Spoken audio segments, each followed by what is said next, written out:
It's Big Fish weekend, y'all. So we know the Sooners are trying to land some of the bigger name players in the recruiting trail. And we've got to talk about this weekend. This is the big weekend. This is the barbecue weekend. This is the last weekend of visits before dead period kicks in, which is on Monday. And it ends July 24th. So it's like 24 to 24. It's going to be completely dead. But that is commitment season, because that's when a lot of kids are probably going to make their announcements, especially around July 1, July 4th. And all of that jazz, because that's the best time to get family together and do big announcements. So let's talk about some of the key players that's going to be in town. First and foremost, shout out to all the beat writers. Go check out OU Insider. I know they have a list. 247 has a list. Sooners Scoops over at On 3, they have their list. Go check out all the beat writers' lists. If you're not subscribed, subscribe to them. They always drop some great content. They've got some great lists. But I'd like to give also a shout out to both 247 as well as On 3. They have a really nice little database showing you the people that's pulling up. So we're going to pull up who's going to be in town. And I also want to talk about some of the players that I think are key for y'all to know that's going to be here. Before we do that, welcome to Sooner or Later Sports. I'm your host, Jay. Thank y'all for pulling up the channel. Y'all know what it is. This is our recruiting arm. This is where we talk players. Bunch of offers and stuff are going to come down the line. We'll start making shorts of all these players. We'll get that organized soon. So that way you guys can stay abreast of who's around and what's going on. But let's talk about 5 of these key players that I think you all need to know about, that hopefully Oklahoma can get to go ahead and pledge their commitment this weekend. I'm going to say we'll probably get about 4, maybe 5 chips turned in. And hopefully we get a couple of announcements to go with it. Let's take a look at it real quick. All right, here's your players, right? This is kind of like just the long list of everybody or whatnot. And we'll have this just kind of scrolling on the side for a bit. But the ones that jump out to me is, first off, your big offensive tackle and Andrew Babalola out of Overland Park, Kansas. 5-star, top 20 player in the country. 6'5", roughly 300 pounds. And he's a tough one because everything that I've seen and heard is that it's really about academics, right? Stanford's like his top school. So a lot of y'all say Stanford play football as a 5-star. Academics. His family cares about that. So Oklahoma needs to figure out a way to, work in the Oklahoma academics, National Merit Scholar set up, blah, blah, blah. And really point out how academically he can do well as professionally on the football field. I mean, Stanford still puts out offensive lineman to the pro. So, and we got Walter Rouse that came through here when he transferred from Stanford. So hopefully we can convince Babalola that we can make the magic happen for him and his family. And it's a closer drive, 5-hour ride for them in comparison to making that 5-hour flight over there to Stanford, California. But I like where Oklahoma sits with Babalola, but we got a lot of work to do.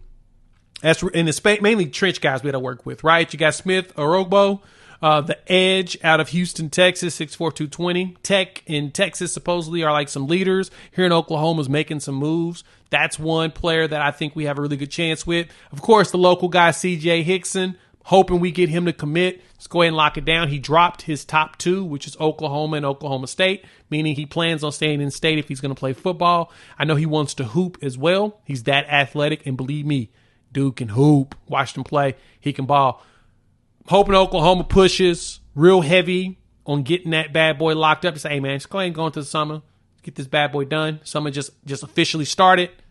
Make your pledge, right?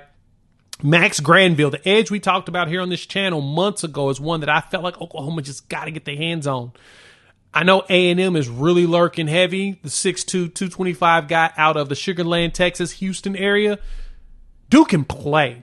Top 200 player in the country. He's elite talent, and every time he's come here in the camps and stuff, everybody just raves about his ability. He's one that I'm just like, guys, please lock him down. We got to figure it out. But he's definitely one that's big, especially trench-wise. He's an edge that I think could change things, right? He's one that can probably play outside linebacker as well as edge. Both come up big. His rushing ability is absurd. And then on top of him, one last one that I feel is probably one trench-wise we should talk about is Texas commit, right? Brandon Brown, defensive tackle. He is here on a visit. He's out of Melbourne, Florida. He's a Florida boy. 6'1", 286. Nice-sized dude. Pretty talented. He's a 3-star, but he's a Texas commit. And it appears that he's kind of shopping around, right? Now, I feel like Brandon's probably LSU bound. I mean, Bo Davis did leave Texas and go to LSU, and it sounds like that relationship is still there, and that's a possibility. I've seen people say that they believe he's going to flip to LSU. That's been like the consensus floating around. But I've heard that Oklahoma actually has a chance in the conversation, that he actually cares about this visit, and he wants to see what Oklahoma has to offer. For us, to me, Babalola, Fasusi, Lamont Rogers, in which Lamont Rogers visited earlier this week. We're taking Ty Haywood off of the list, even though he was predicted to go here for a while. That kid's going to Bama most likely, unfortunately. But we're definitely pushing for Mesquite, Texas's Lamont Rogers. He's local. He's not too far, 6'7", 305. And the good thing with him is he came on like Tuesday. I think he stuck around for a bit. But we're definitely going to be pushing him with the, hey, you saw what we did with Tyler Guyton, right? Tyler Guyton wasn't even initially a tackle. We got him here, moved him to tackle. Dude went first round. We can do that with you. Nobody else is doing that the way that we did it, right? You got to be a bona fide. Lamont could be a bona fide. He is a top 60 player in the country, considered a 5-star by a few of the sites. But Lamont's one of those that I would love for us to, I want us to have a big offensive line. This is the class I think that offensive line is the most critical for Oklahoma, and I think that Oklahoma cares the most about offensive line in this class, and I sense that we have a good chance to try to do that. So, all right, who you think we can land? Hop in the comments. Let me know your thoughts. We'll dive more into these players a little bit later. Like I said, the lists are out. You have everything from, like I said, 247 as well as On3 OU Insider. They got long lists of the players in town. Make sure you check those out because, yeah, got a lot of good visitors. If you made it this far, you like the content, hit that like button. If you're new to the channel, subscribe. Would love for y'all to join this family of Sooner Recruiting fans. We talk all Sooner Recruiting on this channel. Having a blast doing it. All right, there's your video.